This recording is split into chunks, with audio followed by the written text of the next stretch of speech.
ನಿಮ್ಮ favourite serials ಈಗ ಟಿವಿಗಿಂತ ಮುಂಚೆ ಸನ್ ನೆಕ್ಸ್ಟ್ ಆಪ್ ನಲ್ಲಿ ಜಾಲಿಯಾಗಿ ಎಲ್ಲರಿಗಿಂತ ಮುಂಚೆ ನೋಡಿ. ಈಗಲೇ ಸನ್ ನೆಕ್ಸ್ಟ್ ಆಪ್ ಡೌನ್ಲೋಡ್ ಮಾಡಿ ಮತ್ತು ಸಬ್ಸ್ಕ್ರೈಬ್ ಮಾಡ್ಕೊಳ್ಳಿ.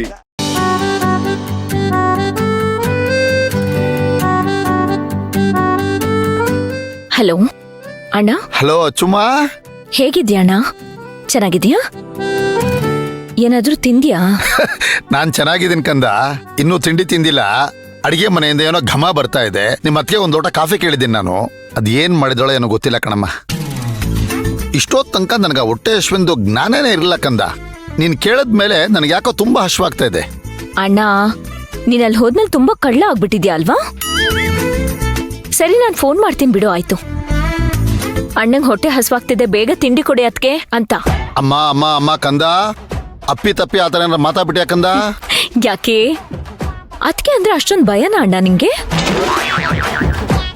ಆಹಾ, ಬೇರೆ ಟೈಮಲ್ಲಿ ಮಾತಾಡೋವಾಗ ಮಾತ್ರ ಗುರು ಶಕ್ತಿ ಇಲ್ಲ. ಬಾಬಾ, ಭಯ ಅಂತಲ್ಲ ಕಣಮ್ಮ. ಇತ್ತೀಚೆಗೆ ನಿಮ್ಮ ಅತ್ತಿಗೆನ ಅರ್ಥ ಮಾಡ್ಕೊಳಕ್ಕೆ ಆಗ್ತಾ ಇಲ್ಲ ಕಣಮ್ಮ. ಅದಕ್ಕೆ ನೀನ್ ನನ್ನ ಜೊತೆಯಲ್ಲಿದ್ದಲ್ಲ ಅವಾಗ ಸರಿಯಾಗಿ ಇದ್ಲು ಕಣಮ್ಮ. ಆದ್ರೆ ಇತ್ತೀಚೆಗೆ ಯಾಕೋ ತುಂಬಾ ತುಂಬಾ ಬದಲಾಗ್ಬಿಡ್ತಾರ ಕಣಮ್ಮ. ಹೆಂಗೆ, ನಾಗವಲ್ಲಿ ತರನಾ? ಅಮ್ಮ, ನೀನೇನೋ ಮಾಡ್ತೇಕಂದ ನೀನು.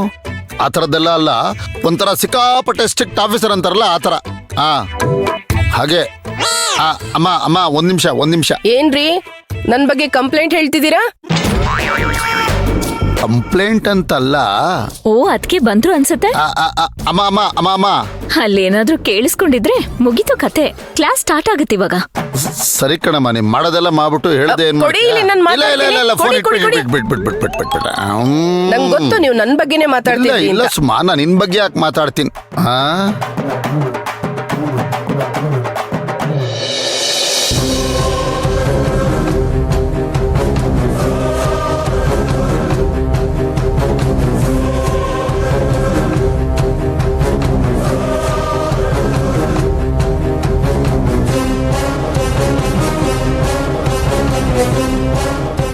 ನಮಸ್ಕಾರ ವೀರಣ್ಣ. ನಮಸ್ಕಾರ.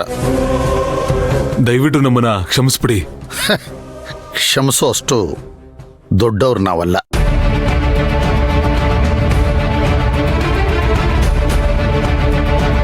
ನಮಗೂ ನಿಮ್ಗೂ 1000 ಮನಸ್ತಾಪ ಇರ್ಬೋದು ವೀರಣ್ಣ. ಅದನ್ನೆಲ್ಲ ಮನ್ಸಲ್ಲಿ ಹಿಡ್ಕೊಳ್ಳೋದಕ್ಕೆ ಹೋಗ್ಬೇಡಿ. ಅದೆಲ್ಲ ಇರಲಿ, ವಿಷಯ ಏನು ಅಂತ ಮೊದಲು ಹೇಳಿ. ನಿಮ್ಮಿಂದ ನನಗೊಂದು ಸಹಾಯ ಆಗ್ಬೇಕಿತ್ತು. ನನ್ನ ಮಗ ಯಶವಂತನ್ನ ಪೊಲೀಸರು ಎಳ್ಕೊಂಡು ಹೋಗ್ಬಿಟ್ರು. ಹೌದಾ? ಯಾಕೆ, ಏನಾಯ್ತು? ನಿಮ್ಗೆ ಗೊತ್ತಲ್ಲ ನನ್ನ ಮಗನ ಬಗ್ಗೆ. ಅವನ್ಗಿದ್ದ ದುರಭ್ಯಾಸದಿಂದ ಪೊಲೀಸರು ಕೇಸ್ ಹಾಕಿ ಅವನ್ನ ಕರ್ಕೊಂಡು ಹೋಗ್ಬಿಟ್ಟಿದ್ದಾರೆ. ನನಗೆ ಊರೂರ್ ಮುಂದೆ ಸಿಕ್ಕಾಪಟ್ಟೆ ಅವಮಾನ ಆಗ್ಬಿಡ್ತು ವೀರಣ್ಣ. ದಯವಿಟ್ಟು ನೀನೇ ಒಂದು ಮಾತು ಹೇಳಿ ನನ್ನ ಮಗನ್ನ ಬಿಡಿಸ್ಕೊಡು. ನಿನ್ನ ಮಾತು ಕೇಳ್ತಾರೆ. ಅಲ್ಲ ಸಂಜೀವ್ ಗೌಡ್ರೆ, ನಾನು ಬಂದು ಸ್ಟೇಷನ್ ಏನಂತ ಹೇಳಿ? ಏನಪ್ಪ ಹಿಂಗೆ ಹೇಳ್ತಿದ್ಯಾ? ನಿನ್ಗೊಬ್ಬ ಮಗ ಇದ್ದು ಅಥವಾ ನಿನ್ ತಂಗಿಗೆ ಹೀಗಾಗಿದ್ದಿದ್ರೆ ಸುಮ್ನೆ ಇರ್ತಿದ್ದ? ಗೌಡ್ರೆ, ನಾಲ್ಗೆ ಮೇಲೆ ಹಿಡಿತಾ ಇರ್ಲಿ.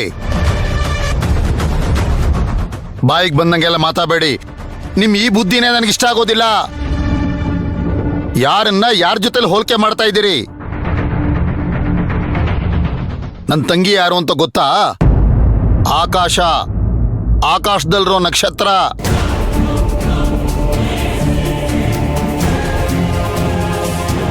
ನನ್ನ ತಂಗಿ ಯಾರು ಅಂತ ಗೊತ್ತಾ? ಆಕಾಶದಲ್ಲಿರೋ ನಕ್ಷತ್ರ.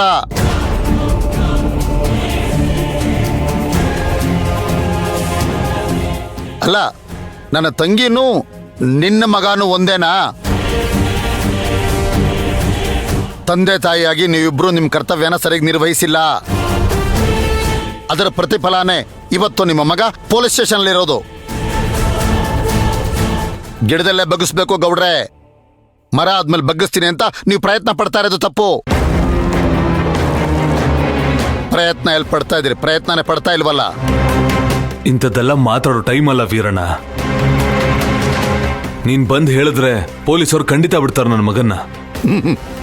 ಕ್ಷಮಿಸಿ ಗೌಡ್ರೆ, ಇಬ್ಬರಿಗೂ ಹೇಳ್ತಾ ಇದ್ದೀನಿ, ಸರಿಯಾಗಿ ಕೇಳಿಸ್ಕೊಳ್ಳಿ. ನಿಮ್ಮ ಮಗನ ಹತ್ರ ಇದೆಲ್ಲ ದುರಭ್ಯಾಸ. ಅದನ್ನ ನೀವು ಬಿಡಿಸ್ಬೇಕಾಗಿತ್ತು, ಬಿಡಿಸ್ಲಿಲ್ಲ. ಈಗ ಅವನ ಪರ ವಹಿಸ್ಕೊಂಡು ಪೊಲೀಸ್ ಸ್ಟೇಷನ್ ಬಂದು ನಾನು ಮಾತಾಡಕ್ ಹೋಗೋದಿಲ್ಲ, ಆಗೋದಿಲ್ಲ. ನೋಡಿ, ನಿಮ್ಮ ಮಗ ಅಲ್ಲ, ಆ ವಿಷಯದಲ್ಲಿ ಯಾರೇ ಆಗಿದ್ರೂ ಸರಿ ಅಂತವನ್ನ ನಾನು ಕ್ಷಮಿಸೋದು ಇಲ್ಲ, ಅವನ ಪರವಾಗಿ ಮಾತಾಡೋದು ಇಲ್ಲ.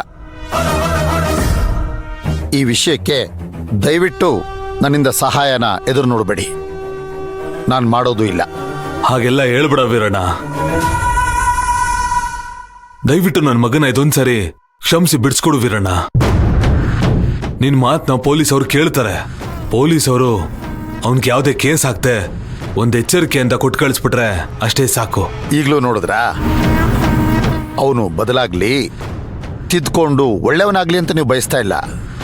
ಅವನು ಮಾಡಿರೋ ತಪ್ಪನ್ನ ಸಮರ್ಥಿಸ್ಕೋತಾ ಇದ್ದೀರಾ. ಮನೆಯಲ್ಲಿ ಅಪ್ಪ ಅಮ್ಮ ಆಗಿ ನೀವು ಅವನ್ನ ದಂಡಿಸ್ಲಿಲ್ಲ, ಸಮಾಜನೂ ಅವನ್ನ ದಂಡಿಸಬಾರ್ದು ಅಲ್ವಾ? ಮತ್ತೆ ಹೇಗೆ ಉದ್ಧಾರ ಆಗ್ತಾನೆ?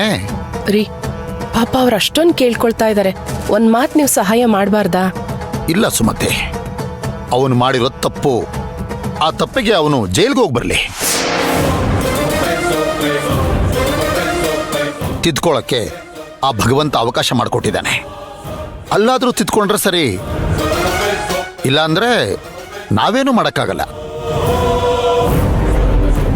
ಗೌಡ್ರೆ, ನೀವು ಇದನ್ನ ಅವಮಾನ ಅಂತ ತಿಳ್ಕೊಬೇಡಿ. ನಿಮ್ಮ ಮಗ ಬದಲಾಗಿ ಬರ್ತಾನೆ, ಒಳ್ಳೇದಕ್ಕೆ ಅಂತ ಅನ್ಕೊಳ್ಳಿ. ಅಲ್ಲ ವೀರಣ್ಣ, ನಾವ್ ಹೆತ್ ಮಗ ನಮ್ ಕಣ್ಮುಂದೆ ಇಲ್ಲ ಅಂದ್ರೆ ಎಷ್ಟು ನೋವಾಗತ್ತಲ್ವಾ? ಮಕ್ಕಳ ಮೇಲೆ ಪ್ರೀತಿ ಇರಬೇಕು ಗೌಡ್ರೆ, ಆದರೆ ಕುರುಡು ಪ್ರೀತಿ ಇರಬಾರ್ದು, ಒಳ್ಳೇದಲ್ಲ. ಕುರುಡು ಪ್ರೀತಿ ಇದ್ರೆ ಈಗ ನಿಮ್ಮ ಮಗ ತಪ್ಪಿದಾನಲ್ಲ, ಆ ಥರ ದಾರಿ ತಪ್ಪಿಬಿಡ್ತಾರೆ. ನೋಡಿ ಗೌಡ್ರೆ, ಉಪ್ಪು ತಿಂದ ಮೇಲೆ ನೀರು ಕುಡಿಲೇಬೇಕು. ಈ ವಿಚಾರವಾಗಿ ನನ್ನ ಹತ್ರ ಸಹಾಯ ಕೇಳ್ಕೊಂಡೆಲ್ಲ ಬರಬೇಡಿ, ನಾನು ಸಹಾಯ ಮಾಡೋದಿಲ್ಲ. ಬಹಳ ದಿನ ಆದಮೇಲೆ ಮೆಟ್ಲೆತ್ಕೊಂಡು ಮನೆಗೆ ಬಂದಿದ್ದೀರಾ, ಬನ್ನಿ ತಿಂಡಿ ಮಾಡ್ಕೊಂಡು ಹೋಗುರಂತೆ. ಸುಮಾ, ನಡಿ ಬನ್ನಿ.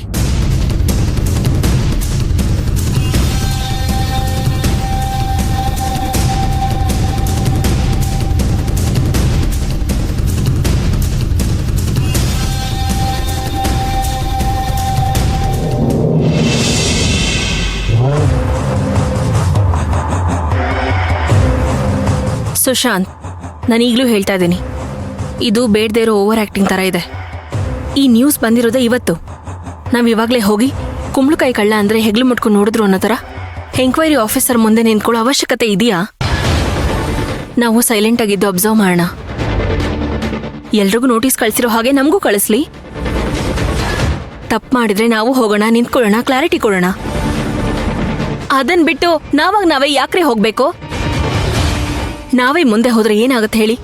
ತಪ್ಪು ಮಾಡಿದೀವಿ, ಕ್ಷಮಿಸಿ ಅಂತ ಕೇಳಕ್ ಬಂದ್ವಿ ಅಂತ ಅನ್ಕೊಳಲ್ವಾ? ಅವಾಗ ಅವ್ರ ಅಭಿಪ್ರಾಯ ಬದಲಾಗತ್ತೆ. ಮಂತ್ರ, ನಾನು ಈಗಲೂ ಹೇಳ್ತಾ ಇದ್ದೀನಿ, ಕೇಳಿಸ್ಕೊ. ಅಣ್ಣ ಭಯ ಹುಟ್ಟಿಸ್ಲಿಲ್ಲ. ಇನ್ಶೂರೆನ್ಸ್ ಕಂಪನಿ ದುಡ್ಡು ಮಾತ್ರ ಸ್ಯಾಂಕ್ಷನ್ ಮಾಡುತ್ತೆ.